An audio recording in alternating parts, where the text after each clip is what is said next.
केले हे आरोप त्यांनी स्वतःहूनच बोललेले आहेत, अशा पद्धतीचं त्यांनी पत्र केले, त्यांच्यावरती गुन्हा दाखल करा असं म्हटलं. नाही, माननीय संजय राऊत यांनी CP साहेबांना काय पत्र दिलं आहे याची मला कल्पना नाही आहे. ते पत्र मी काय अजून पाहिलेलं नाही.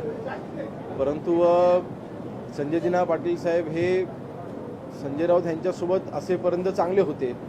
त्यांची साथ सोडल्यानंतर ते वाईट झालेले आहेत आणि ज्या काही तक्रारी करत आहेत त्या अर्थातच सूडबुद्धीने करत आहेत हे प्रथमदर्शनी मला तरी जाणवत आहे.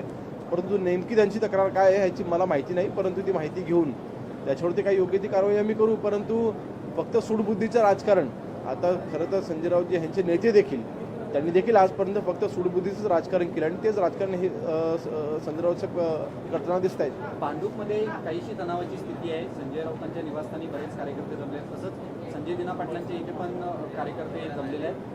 कायदा सुव्यवस्थेचा प्रश्न निर्माण होऊ शकतो नाही, अर्थातच कायदा सुव्यवस्थेचा प्रश्न निर्माण होऊ नये याकरिता पोलीस विभाग हा सक्षम आहे आणि जिथे जिथे सेन्सिटिव्ह इन्सिडेंट होऊ शकतात किंवा असे काही इन्सिडेंट होऊ शकतात याची आम्हाला पूर्णपणे जाणीव आहे आणि त्याची आम्ही पूर्वतयारी केलेली आहे. परंतु ही परिस्थिती निर्माण होणार नाही किंवा तणावपूर्ण परिस्थिती निर्माण होणार नाही याची काळजी आम्ही घेऊ.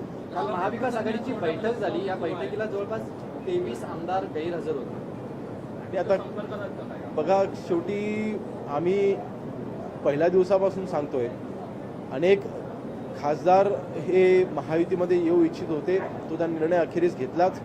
तशाच पद्धतीने अनेक लोकप्रतिनिधी, उबाटाचे अनेक पदाधिकारी यांनी समोरनं येऊन आम्हाला इच्छा व्यक्त केली आहे की आम्हाला माननीय एकनाथ शिंदे साहेबांसोबत काम करायचं आहे, आम्हाला खऱ्या शिवसेनेसोबत काम करायचं आहे. त्यामुळे मला वाटतं त्यांचे गैरहजर राहायची कारणं करायची अनेक असले, परंतु त्याच्यामधलं प्रमुख कारण माननीय एकनाथ शिंदे साहेबांसोबत त्यांना काम करायचं हे त्यांचं प्रमुख कारण असू शकतं. ऑपरेशन टायगरच्या बाबतीत मुख्यमंत्र्यांची सुद्धा भूमिका राहिली असं कळतंय. 6व्या खासदाराला वळवण्यासाठी मुख्यमंत्र्यांनी हस्तक्षेप केल्याची माहिती आहे. नाही, बघा, शेवटी आज आम्ही महायुती म्हणून एकत्र आहोत.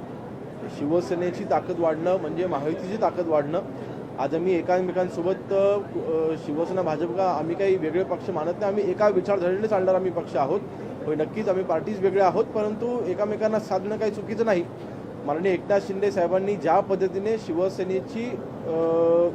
शिवसेना ज्या पद्धतीने हाताळलेली आहे, कार्यकर्त्यांना ज्या पद्धतीने पाठबळ दिलेलं आहे, आपण पाहिलं असेल स्थानिक स्वराज्य संस्थांसारख्या निवडणुकामध्ये देखील एकनाथ शिंदे साहेब विधानसभेच्या निवडणुकीपेक्षाही जास्त प्रमाणात फिरले किंवा कार्यकर्त्यांच्या पाठीशी उभे राहिले. मला वाटतं हा विश्वास देखील तितकाच महत्त्वाचा आहे.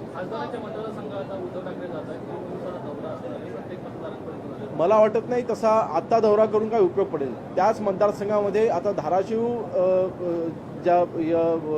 त्या जिल्ह्यामधील ज्यावेळेला स्थानिक स्वराज्य संस्थांच्या निवडणुका होत्या त्यावेळेला उद्धवजी का नाही गेले? त्यावेळेस त्यांनी तिथल्या कार्यकर्त्यांना का वाऱ्यावरती सोडलं? आज तिथले लोकप्रतिनिधींनी त्यांची साथ सोडल्याच्या नंतर त्यांना पुन्हा त्यांचे पदाधिकारी आठवत आहेत. पण तेच पदाधिकारी ज्यावेळेस स्थानिक स्वराज्य संस्थांच्या निवडणुकीसाठी उभे होते त्यावेळेला त्यांचे कुठलेही नेते त्यांच्या प्रचाराकरता गेले नाहीत. मग मला वाटतं मग हे फक्त तुम्ही तुमच्या सोयीच्या राजकारणापुरतं तुम्ही दौरे करणार का? हा प्रश्न निर्माण होतो ना. अंबादास दानवे जिल्हा बँकेच्या निवडणुकीमध्ये भाजप आणि महायुतीच्या सोबत केलेले बघायला मिळत आहेत. एक वेगळी नांदी या निमित्तानं मला वाटतं जिल्हा बँकेच्या निवडणुका ह्या अनेक जिल्ह्यांमध्ये हे पक्षीय राजकारण विरहित होत असतात.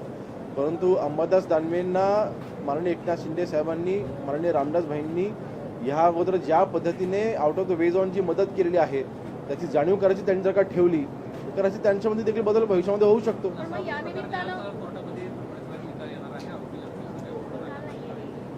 नाही, मला वाटतं ह्या घटनेचा निकाल हा लवकरात लवकर आला पाहिजे ही आमची देखील इच्छा आहे आणि त्या नराधमाला कठोरात कठोर शिक्षा ही 100% झाली पाहिजे ह्या मताचा आम्ही देखील आहोत. धन्यवाद.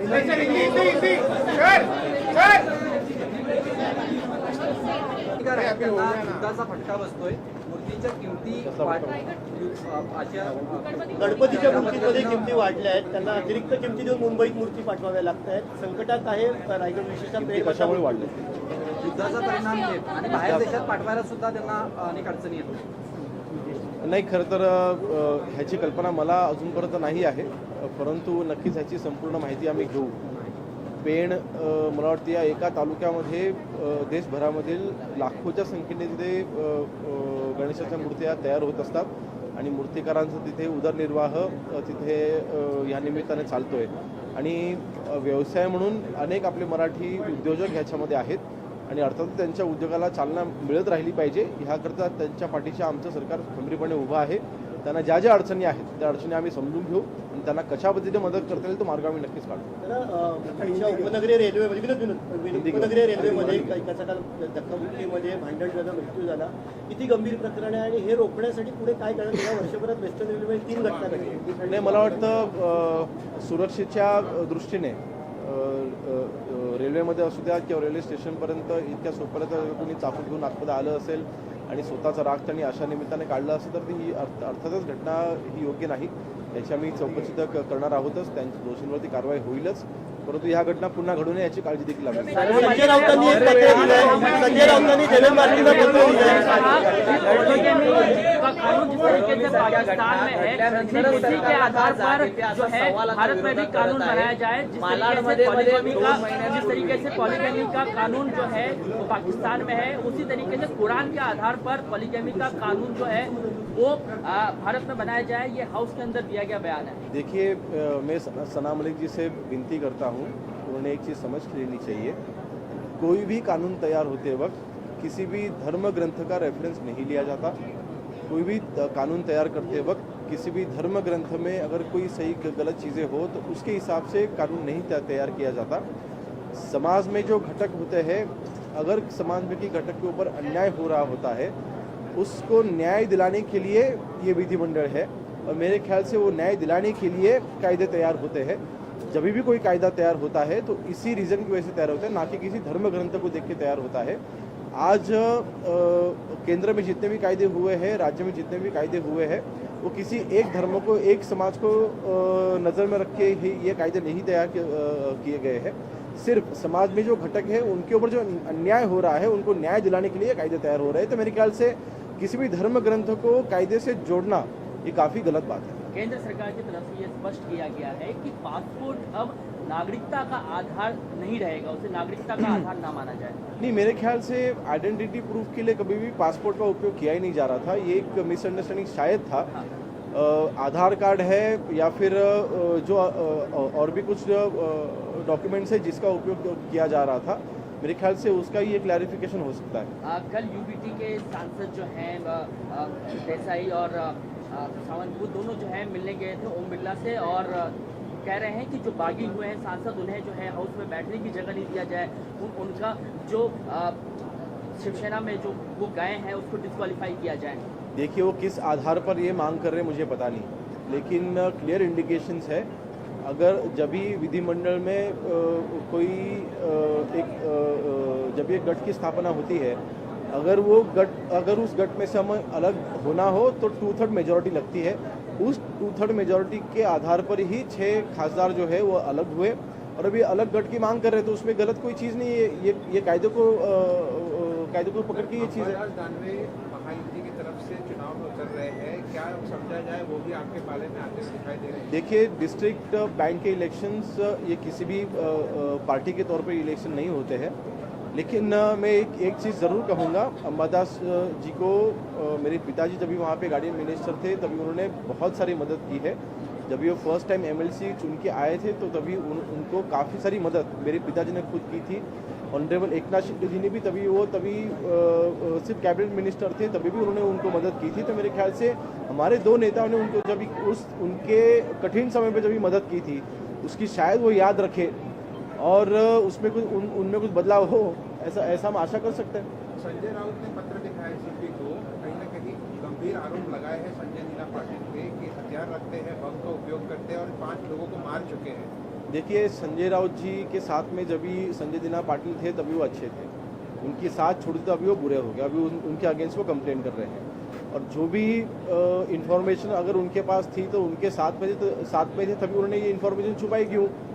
तो मेरे ख्याल से ये सिर्फ रिवेंज पॉलिटिक्स है ऐसा मुझे लगता है. लेकिन फिर भी एक लोक प्रतिनिधि के तौर पर उन्होंने जो ऑनरेबल CP मुंबई जी को जो लेटर लिखा है उसकी मुझे कल्पना है नहीं, लेकिन उसकी इन्फॉर्मेशन लेके उसके ऊपर बिल्कुल कायदेशीर उनकी इंक्वायरी की जाएगी और उसके ऊपर कारवाई की जाएगी. खरं तर माध्यमांना दिलेल्या मुलाखतीमध्ये संजय पाटील स्वतः म्हणत आहेत की 5 जणांना मागे मारलेलं आहे ज्यावेळी आमच्या घरावर लावून आलेले त्यावेळी. या संदर्भात खरंच गुन्हा दाखल करून त्याचा तपास केला जाणार का? आणि त्या संदर्भात संजय राऊतांनी नाही, संजय दिना पाटील हे नेमके काय म्हणते त्याची मला कल्पना नाही, परंतु नक्कीच मी त्यांच्याशी चर्चा करेन आणि जर का कुठेही कायद्याचं उल्लंघन झालं असेल तर त्यानुसार कारवाई केली जाईल. ऑपरेशन टायगरमध्ये श्रीकांत शिंदे हे मास्टरमाइंड ठरलेले आहेत. त्यांच्या एकूणच नेतृत्वाबद्दल तुम्ही काय सांगाल? नाही बघा, श्रीकांतजींनी नेहमीच पडद्यामागून शिवसेना पक्षाचं अतिशय उत्तमरित्याने काम केलेलं आहे. आजही म्हणजे अगदी 48 आणि 50 डिग्रीच्या उन्हामध्ये देखील ते जवळपास 63 विधानसभा फिरले आणि दौरे करून कार्यकर्त्यांसोबत त्यांनी संवाद साधला. मला वाटतं शिवसेना पक्ष बळकट करण्याच्या मागे एक श्रीकांतजी शिंदे यांचं नक्कीच सिंहाचा वाटा आहे. एक तरुण नेतृत्व आहे. महाराष्ट्राचं एक चांगलं तरुण नेतृत्व उभारून जर का पुढे येत असेल नक्कीच आमच्यासारख्या तरुणांची त्यांना चांगली साथ आहे. बोरेवलीची जी घटना घडली भीमराव कांबळेला आता दोषी ठरवण्यात आलेला आहे. सर्वोच्च न्यायालयाने त्या प्रकरणाचा जो आरोपी आहे त्याला आता दोषी ठरवण्यात आलेला आहे. आणि मी मगाशीच म्हटलं की त्या नराधमाला कठोरात कठोर शिक्षा झाली पाहिजे या मताचे आम्ही आहोत आणि अशा गुन्ह्याला कुठल्याही पद्धतीची माफी नसली पाहिजे आणि कुठल्याही पद्धतीचा संवेदना किंवा संवेदनशीलता ह्या प्रकरणामध्ये न दाखवता त्या व्यक्तीला कठोर कारवाई झाली पाहिजे या मताचे आम्ही तरी आहोत. बोरिवलीची जी घटना घडली त्याच्यापूर्वी म्हणजे 2 महिन्यापूर्वी अशीच एक घटना मालाडमध्ये देखील घडली होती. चाकू सुरे हे ज्या पद्धतीने रेल्वेमध्ये आणले जात आहेत कुठल्या तरी मानसिक तणावांना ज्या घडताना पाहायला मिळत आहेत. मात्र या घटना पूर्वीच रोखता येणं का अपेक्षित नाहीये? पोलीस सुरक्षेसंदर्भात त्या ठिकाणी प्रश्न उपस्थित जात आहेत. कुठल्याही स्टेशनवरती मेटल डिटेक्टर हे चालू नाहीये, कुठलीही झाडाझडती होत नाहीये. 70 लाख अधिक प्रवासी दररोज लोकलने प्रवास करत असतात. आणि मला वाटतं मुंबईची लाईफलाईन म्हणून आपण रेल्वेला ओळखतो आणि रेल्वेमधून प्रवास करत असताना अर्थातच तिथला असलेला प्रत्येक नागरिक असेल, प्रवासी असेल, हा सुरक्षित असला पाहिजे. त्या दृष्टीने ज्या काही उपाययोजना करायच्या आहेत किंवा ज्या उपाययोजनांमध्ये बदल करायचे आहेत ते बदल आम्ही आणखी आवश्यक करू आणि याचा आम्ही एक रिव्ह्यू देखील घेऊ की काय पद्धतीच्या कारवाया किंवा उपाययोजना तिथे CPIंनी घेतल्या होत्या किंवा केलेल्या आहेत. नक्कीच त्याच्यामध्ये काही बदल करायचे असेल आम्ही नक्कीच बदल करू. उपाययोजना केल्या जातात, अहवाल बनवले जातात, मात्र अपुरं मनुष्यबळ हे मुळात रेल्वे पोलिसांचं मूळ कारण असल्याचं कळत आहे. 3000हून कमी नाही अर्थात बघा, जे आपणच म्हणताय की 70 लाख प्रवासी तिथे हे ट्रॅव्हल करत असतात, हा फ्लोटिंग क्राऊड आहे. परंतु एकाच वेळेला जर का 10,000 लाख प्रवासी जर का प्रवास करत असतील काही तासामध्ये तर नक्कीच प्रत्येक व्यक्तीवरती लक्ष ठेवणं शक्य नाही. परंतु मला वाटतं ह्याच्यामध्ये तंत्रज्ञानाचा वापर करून CCTVs जे असतात ते अत्याधुनिक वापरून फेशियल रेकग्निशन जे कॅमेरा आहेत त्याचा जास्तीत जास्त उपयोग करून आरोपींवरती आम्ही लक्ष कसं ठेवतो या सगळ्या गोष्टीचा मी म्हणून मगाशी म्हटलं एक रिव्ह्यू आम्ही घेऊ आणि त्याच्यामध्ये ज्या उपाययोजना नव्या पद्धतीने करायच्या त्या आम्ही नक्कीच करू. थँक्यू.